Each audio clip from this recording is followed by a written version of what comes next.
Hi guys, happy Wednesday. My name is Shalanabattles. I am indie author of 2 books, Soul Jumper, which is a paranormal romance, and The Man Before You, which is a contemporary romance. I am about to publish my 3rd book. It's called Encampment, and it is a young adult fantasy, and that comes out on Tuesday, the 31st. So I'm really excited about that. Today's video is a little different than what I normally do because I will be talking a little bit less about writing specifically, but it'll still kind of play a role. So I started thinking yesterday about some of the things that make it hard for writers to write, and that kind of led me to thinking about things that make it hard for people just to do things. So I started thinking about this because I watched 2 YouTube videos yesterday. One was Sarah Sutton, who I've talked about on here a lot. She was talking about writing consistently. The other one was an author I had never heard of before that Sarah collaborated with, and her name was Mel Torrefranca, and she was talking about tips for boosting your audience as an author. So she gave some really good tips for that. But both of these videos made me start thinking, for whatever reason, about times when you're just not able to do that. And I know that, people talk about writer's block, or they talk about writers slumps or whatever, but I haven't seen anybody really talk about just life slumps. And I know it can't just be me, right? And these kind of cycles of very productive times and then not not productive at all times. And I think too, if you work full-time, or if you stay at home, or if you're a parent, these times will look different. And for me in my life, I've kind of been through each of those phases while writing, and they all did look different. So with Soul Jumper, I was working a full-time job. I was a teacher, and I worked a lot. Before I had my son, I worked easily 65, 70 hours a week. And I forced myself to stop doing that after I had my son, because obviously I wanted to be home with him as much as I could. So I, started leaving when the bell rang, but I was still taking work home. And so I was still probably working the same amount of hours, just doing a lot of it after he went to bed, grading papers or lesson plans or whatever the case may be. And so with Soul Jumper, my routine was really different. The way I ran my household and did my things and whatever was different. The Man Before You, I was a stay-at-home mom, which is what I'm doing now, and it was a lot harder for me to write that book. Encampment, to write and finish that book, me being at home, it's been harder. And this goes beyond just the fact that I'm a mom and I have stuff to do and I have a child. Like my son, which you guys won't see because I'll delete it, but has come in my office probably 5 times since I started this video. He's 3. I'm pregnant right now. And so when I have a newborn, obviously that's a whole nother level of, I don't like distraction. It sounds like a negative word, but a different level of things I'm going to have to deal with. I will then have my son and a newborn baby.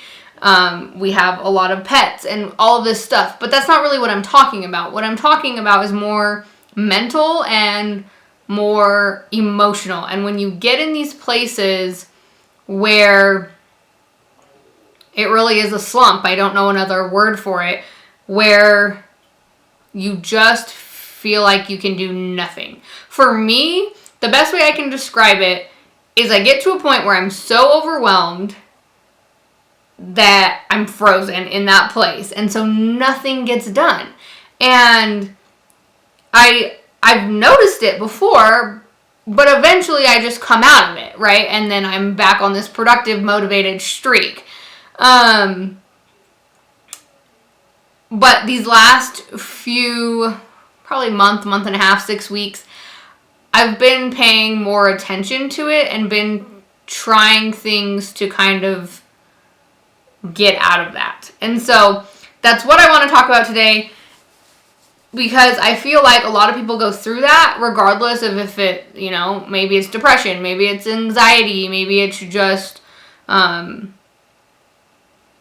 don't know, bad mental health times, or you're exhausted or you're overwhelmed. I don't really necessarily think the label matters all that much, because the feeling is there, right?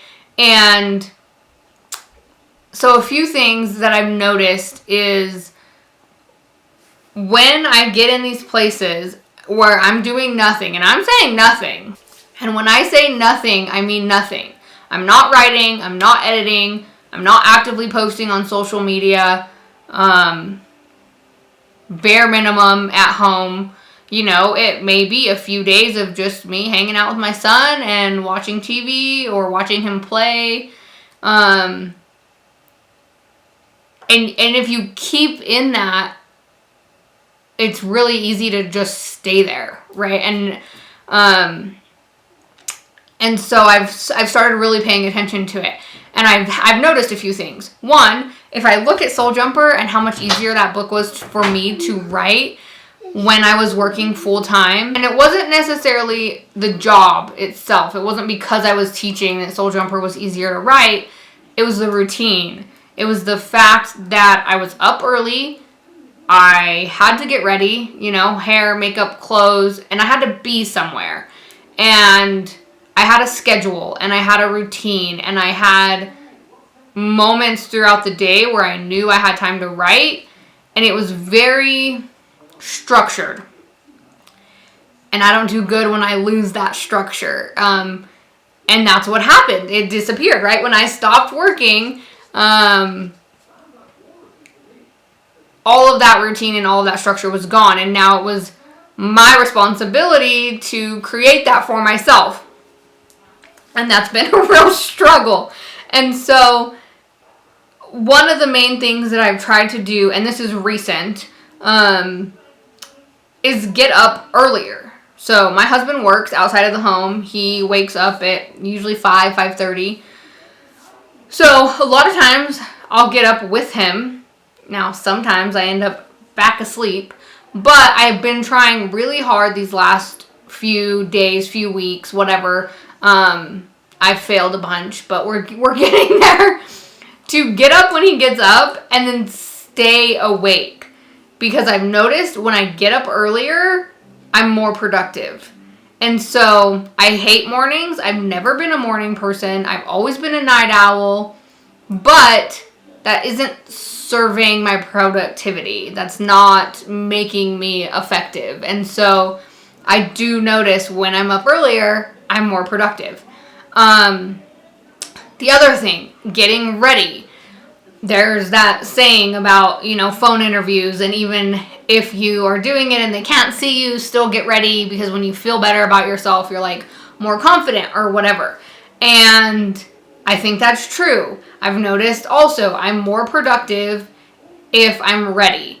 And it doesn't have to be full-fledged ready all the time, but like put on real clothes, do your hair, either wash your face and put on moisturizer, brush your teeth, or do makeup if you want to do makeup. But like get ready enough that you feel comfortable and confident, things like that.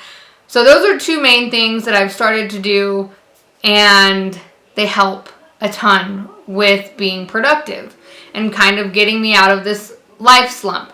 The other thing I've started doing is I made myself a schedule. And this is a big deal for me, and this isn't going to work for everybody. I understand that.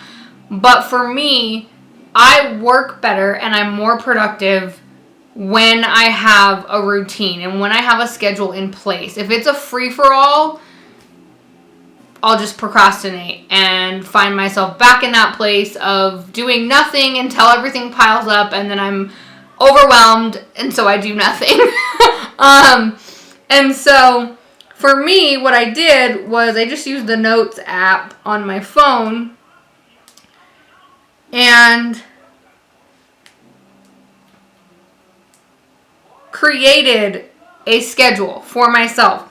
And this isn't just a writing schedule. This is a full-fledged daily schedule because I have a lot of things I need to get done that's outside of writing. And so I put on here chunks of time to clean. Obviously, I have a house. It's got to get clean, right? Somebody's got to do it. That somebody is me.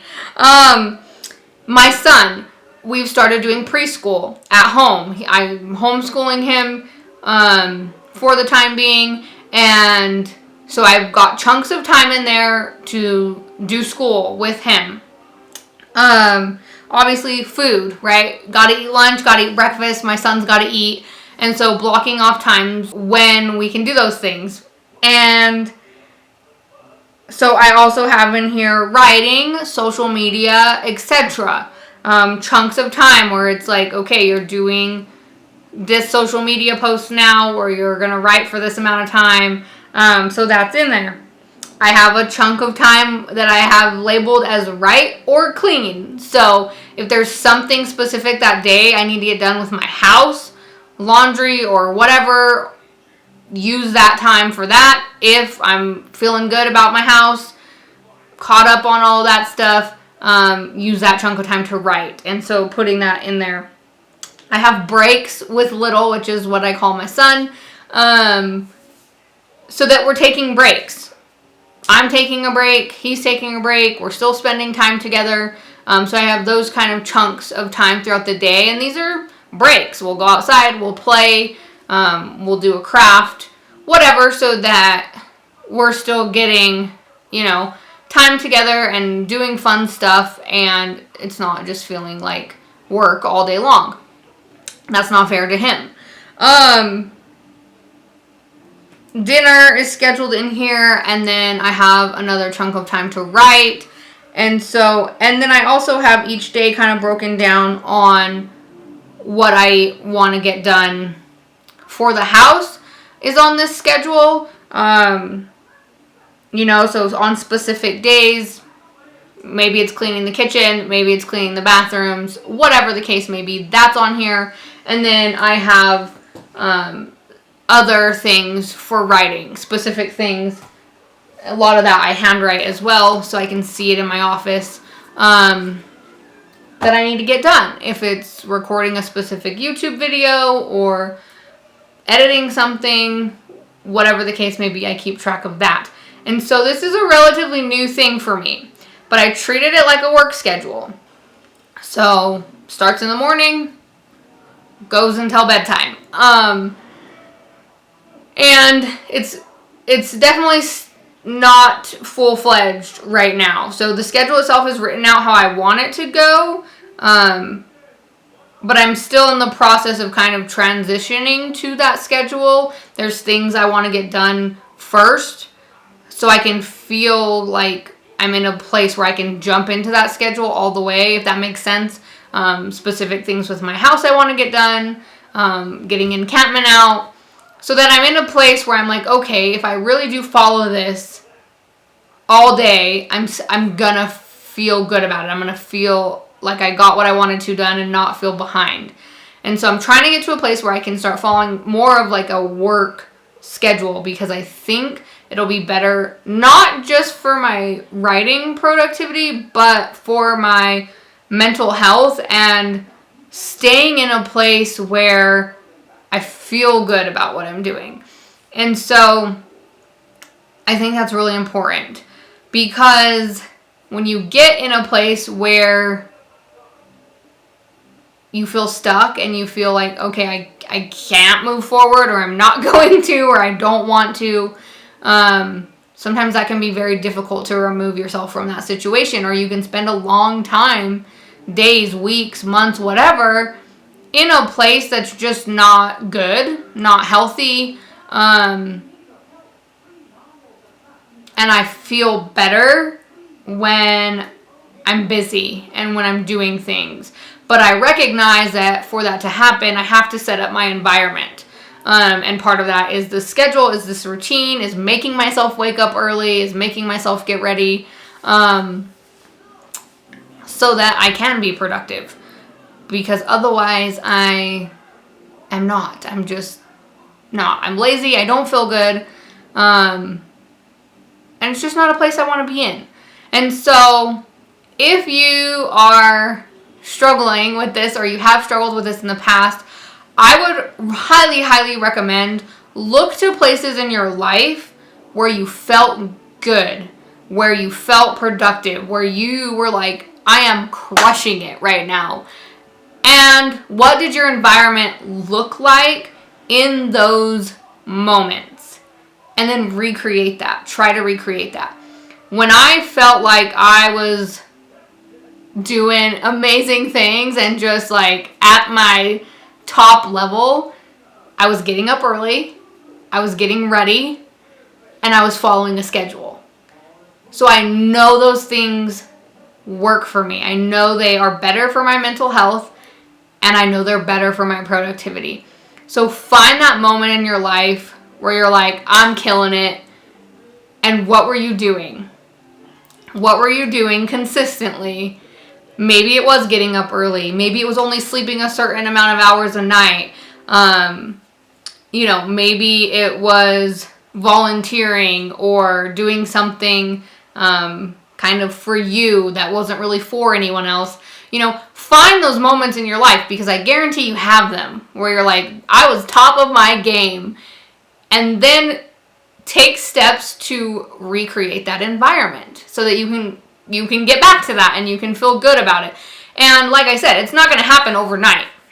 The schedule that I wrote for myself, it's not a change that is just going to be like, we're making it, we're done, we're here. I've got to set up my house for that. I've got to get my son in a place where we're on the same page. I'm going to have another baby in January, so things will change again there. But just keep circling back to those things. Keep circling back to, here's a place where I was feeling really good. Here's what I was doing. How can I replicate that? How can I replicate that? So I will keep you guys posted on my schedule. I do want to try to start vlogging more on YouTube. And so this is something I could definitely vlog and kind of show you what a day looks like once I fully commit to this schedule. And we'll see how it goes. But if you've ever been in a writing slump, or a life slump as I want to call it, let me know down in the comments what you do to get out of it. Do you have any tips for people? What's your advice? I'd love to hear it, because I think a lot of people struggle with this, where we get in places where we don't feel like our best selves, and it's good to have advice and tips for how to move past that. So let me know in the comments what your advice is. Check out my Instagram. I'm doing some really cool giveaways for Encampment's release, and so make sure you're following me over there to be a part of that. And I will see you guys, I think, Saturday. I'm going to try to post on Saturday. And Tuesday, Encampment gets released. I also have the link up to pre-order signed copies and all of that. So if you have questions, let me know. Reach out. I don't mind answering questions. Remember to love yourself, believe in yourself. Have a great week. And I'll see you guys Saturday.